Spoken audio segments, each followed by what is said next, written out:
Prophet Mark Taylor of the Trump Prophecies and the Trump Prophecy movie that's just been out. Mark, it's so good to see you, buddy. Always a pleasure to talk to you. I can't wait to get your insight on some things. And I will tell you this before I greet you. We had such, Mark, absolute, I can't even put into words the number of testimonies that we got from the last show. And it was not people that was trying to applaud your flesh. I'm talking about true testimonies of people that their spirits, they were encouraged. Many people were blessed. And when I say blessed, there a lot of confusion, Mark, a lot of voices, a lot of people are not sure what's going on right now. And they got clarity. The Lord spoke to them through you through that last show, and I'm telling you, it was a blessed show, and I can't wait for this one tonight. But it's good to see you, man. Always a pleasure. You're my buddy, and I always am glad to have you on the show. Well, thank you. It's always an honor to be back on your show, brother. I appreciate it. Mark, the big question this week: we've had one of the third strongest hurricane ever to hit the United States. Hurricane Michael came right up the Gulf Coast. I was about 90 miles north of there when it hit Wednesday, and took some video. It was some powerful winds. My dad was a little east of me a little bit, and the towns where his hometown is literally got wiped off the map. Even in Georgia, we were having even close to 100-mile-an-hour winds. It was powerful things. But I feel like there was some prophetic meaning behind this storm. And I look, when things like this hit, I don't ever take them to just say this just the weather, because God's always speaking to us when these things take place.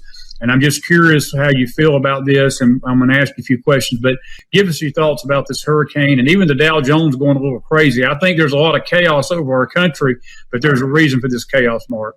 Yeah, there is. We have a true enemy out there, and I've been mocked and ridiculed for saying this, that the deep state has control of the weather. They've weaponized weather. It's a scientific fact. They can go to geoengineeringwatch.org. And Dane Wigington is the man who's got all the scientific proof that this put out actually the other day, and just got hammered, by people. And one gentleman actually tweeted me. He said that he was actually some type of a admin inside of HARP, which is part of the technology.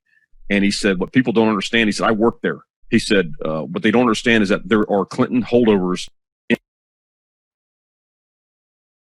So that hasn't been cleaned out yet. And so we don't normally get hurricanes that generate that far south and move that far north that fast. That's right. With that intensity. And it's not by coincidence that it hit the most conservative part of Florida. And a month before the elections, I've been warning people about this, that these hurricanes were going to probably happen, false flags, anything to create chaos before the elections, to keep people from voting, to scare them into submission, so to speak. And now what they've done is they've wiped out a couple of towns up there, Mexico City, I think, Florida, and then Panama City. I've got friends Panama City Beach right now. I still have not heard from them. I texted them. They don't have any communications up there. I'm praying they're okay. This is a real war, and this is not coincidence. I think somebody pointed out the same day that was making landfall was when we got hit with the Dow. Yes. Okay. So if that's fact, then again, there's no coincidences here, folks. And notice also it curved up towards the Carolinas again. And so again, to make their recovery efforts even worse, so this is not by chance, guys. There is a true enemy out there. And I believe this is what I believe the Lord is showing me on this right now, is that I said that when Kavanaugh got confirmed, that started the clock. And they were trying to mask it as it was about the abortion issue. It had nothing to do with abortion. Clinton tweeted out, if this guy gets in, they're going to gut Roe versus Wade. It had nothing to do with that, guys. They were masking it as that, trying to play on the people's emotions, to get involved, this, that, and the other. It had everything to do with military tribunals, period.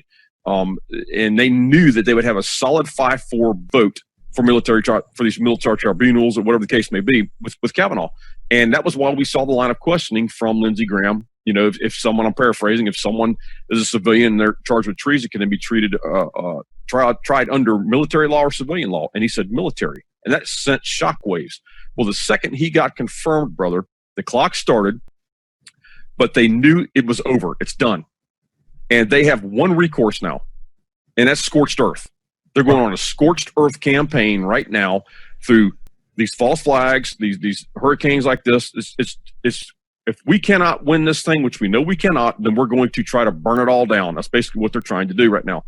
So you're seeing this with the civil unrest. I warned civil unrest. I've been talking about civil unrest for 2 years. People to be praying about the civil unrest. You're starting to see that kick up now in places. If it is. So anything to disrupt this process. But what we have to be careful, and I got to put this warning out here, they're going to try and start civil war. Because, again, it's part of the scorched earth, whatever they want to do, right? We cannot fall for the trap, Chris. We can't do it. It is a trap laid by the enemy. I'm not saying don't protect your family and don't protect yourself. I'm hardcore Second Amendment. I'm hardcore you defend your family and yourself, period. You do what it takes to defend yourself and your family.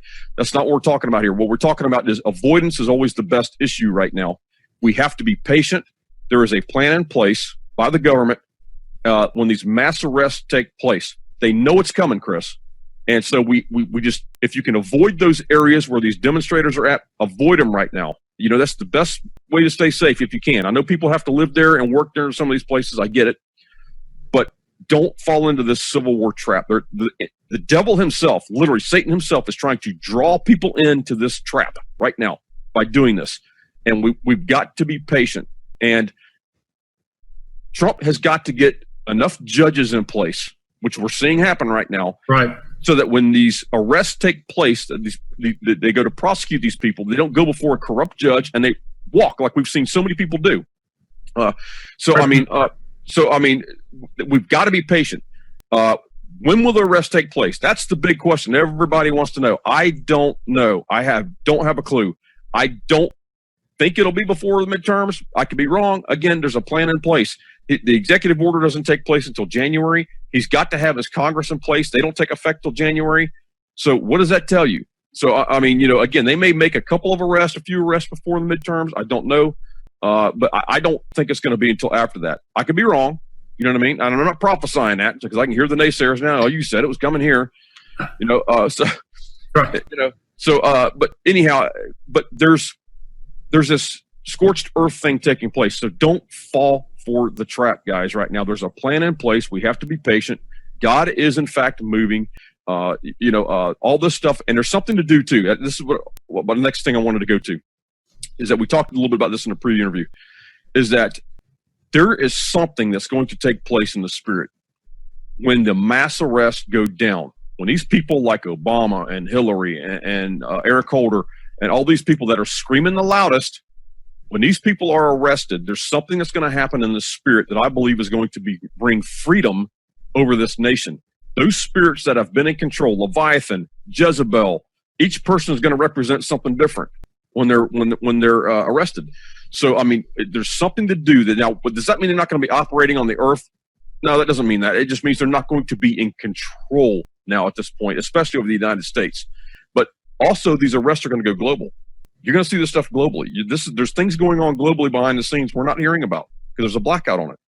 But there's something to do. There's something to do with when these arrests take place, that there will be a freedom that will come to America, so to speak, where the people aren't being controlled by these spirits, the masses, if you will. This great awakening that's taking place right now, there's going to be even more of it taking place, if that makes sense.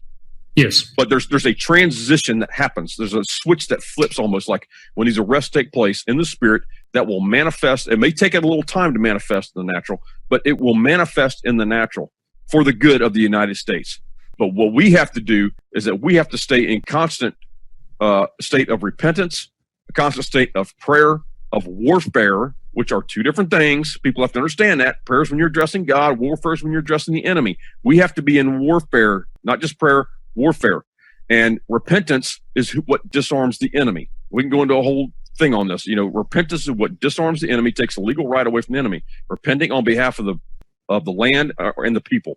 Right. So if people want to know more about that, they want to get involved in a national prayer call of repentance, I've got two places to send them. One is the strikeforceofprayer.com, strikeforceofprayer.com. The other one is Rockin' the West Coast Prayer Group.com. And Rockin' with no G, Rockin' the West Coast Prayer Group. That's my head intercessor, Melissa Leggett. And then Michael Ortega leads the Strike Force of Prayer. They do national prayer calls, national repentance on those calls. It's free. They do it like 2 or 3 times a week. And now we've got actual boots on the ground now through the Strike Force of Prayer We've got 22 states represented right now that have their own prayer calls through the strike force, and we're fixing, I think, close to have 24. So this is important, guys. People have to understand, because what's happening on a national level is not going to a state level, which is incredible on a prayer standpoint and repentance standpoint. So this is going to be even more effective for each of those states, because now you've got people crying out on behalf of the state of what's going on in that state. What have they been into? You know what I mean? Those types of things. So there's a lot of exciting things that are going on behind the scenes that nobody's hearing about. And hopefully this will encourage people to get involved in this. If you want to start a prayer call in your state, I don't care if it's already got one. We don't care. If we can have 15, 20 prayer calls per state, that's great. That's that many more people we've got, praying and worrying on behalf of the people in the land. So, get involved somewhere. If you don't know where to get involved, this is free. Pick up the phone. It doesn't cost you a dime.